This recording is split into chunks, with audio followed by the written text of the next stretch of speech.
Hello and welcome to Herbalist and Herbs. My name is Harry Chrissakis. Today's video is short, 5 critical frontline tests for the cancer patient.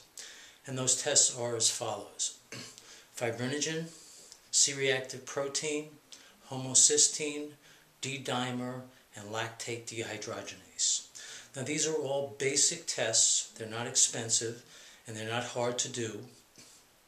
They are often given in other circumstances, but rarely given to the cancer patient, and rarely used as either a prognosticator for the longevity of the person in terms of relationship to quality of life and length of life in relationship to their cancer, and or for the use of chemo and or radiation, in which case they both are very important as well.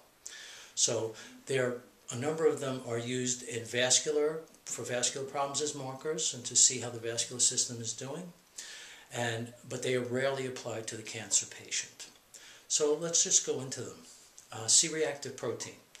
That is a marker of systemic inflammation in the bloodstream. It doesn't tell you where the inflammation is, but it tells you that there's a general inflammatory situation going on in the bloodstream. Now both inflammation and hyper-coagulation, which is what these tests kind of wrap themselves around in terms of exposing to you, are both very positive things for the cancer. It likes the inflammation and it likes thickened blood, and I'll go into it a little more deeply as to why a little bit later. Now C-reactive protein again is a common marker for vascular problems, but once again it's a good indicator for things before you're going to do anything, especially in terms of chemo, because chemo both raises the inflammatory markers in the bloodstream, and almost all the chemo agents thicken blood as well, cause hypercoagulation. So if you've got these flags before you give the chemo drugs, it can create a problem. And unfortunately, this is rarely done. And once again, they're very simple tests. So back to C-reactive protein. Once again, it doesn't tell you where. It just tells you that it's systemic inflammation, but it can be brought down through the use of natural medicine before you apply anything further. The next thing is homocysteine, which is the improper conversion of methionine. Now, when that occurs in the bloodstream and you have elevated homocysteine, the homocysteine itself is problematic. It actually begins to degrade things and cause inflammation. It's one of the factors in both premature dementia and osteoporosis. It has to do with heart disease because folic acid, which is part of that cycle of the conversion of methionine, is critical to a number of things, especially the integrity of the DNA. So therefore, it's part of a cancer profile and a problem. Now you can test someone for genetic mutations, they're called SNPs, they're functional mutations, to see if their body is actually doing this. And it occurs relatively often in the area of folic acid. It's somewhere around 10% of the population, which is very high. And again, it's rarely tested for when we give very strong drugs like methotrexate or 5-FU, both of which impact that cycle even further. So it really becomes even more critical to test those areas. The next test would be D-dimer. And D-dimer is a marker of hypercoagulation. Now cancer likes inflammation for a number of reasons. It keeps a mild level of oxidative damage that the cancer can mutate around, as well as it brings a bunch of things that actually create the effect of wound healing, which means a lot of the cells aren't allowed to die and they are pushed towards multiplication. So all these factors favor the cancer. But to get back to D-dimer, when you have thickened blood, the cancer really likes that as well.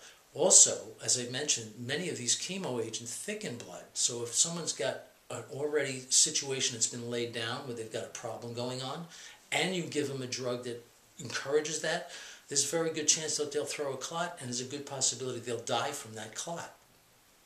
So D-dimer is the result of the breakdown of fibrin acting upon by plasmin.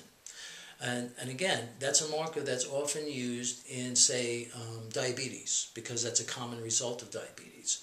And just to go back into the previous two markers, and this one included, if you just have diabetes and or insulin resistance, all these numbers will be elevated. And once again, these things not only help move the cancer along and favor it, they also set the foundation for it.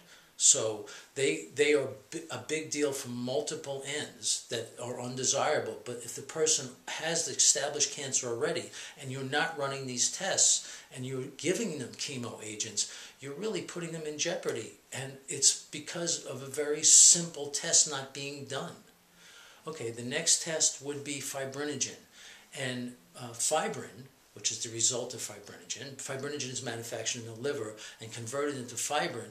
And fibrin is the basis for the formation of scab on your skin and clots internally if there's wounds inside the venous and arterial system.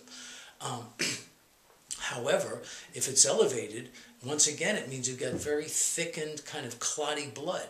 And once again, cancer really favors this for a number of reasons. Thickened and clotty blood is usually rich both in growth factors and the capability of the cancer to move more easily through the bloodstream in a lower oxygen environment, because it really favors an acidic pH and a low oxygen environment. That's what it's aiming for. Ultimately, to become completely independent of oxygen and to just depend upon a sugar pathway. That's where it wants to go ultimately.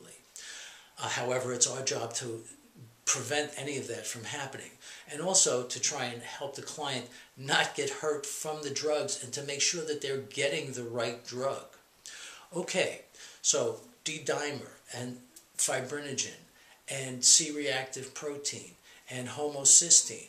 These are all critical things that should be tested, and once again, they're very simple frontline tests. The last one is LDH, or lactate dehydrogenase. Lactate dehydrogenase is an enzyme that breaks down lactic acid. And in the energy cycles of cancer cells, they produce lots of lactic acid because they're very sloppy. The lactic acid, in turn, produces an acidic environment that the cancer can utilize to its advantage. So when you're seeing elevated LDH in people, there's only two reasons it really occurs: the rapid destruction of red blood cells or cancer. So, when I'm looking at someone who's been diagnosed with cancer, one of the things that I want to do is see what the lactate dehydrogenase is looking like. And once again, you can work towards reducing that in order to get them more in order. If you want to learn more things about cancer and cancer testing, vascular disorders, diabetes, please go to my website, which is herbalistandherbs.com. And thanks a lot for taking the time to watch this video.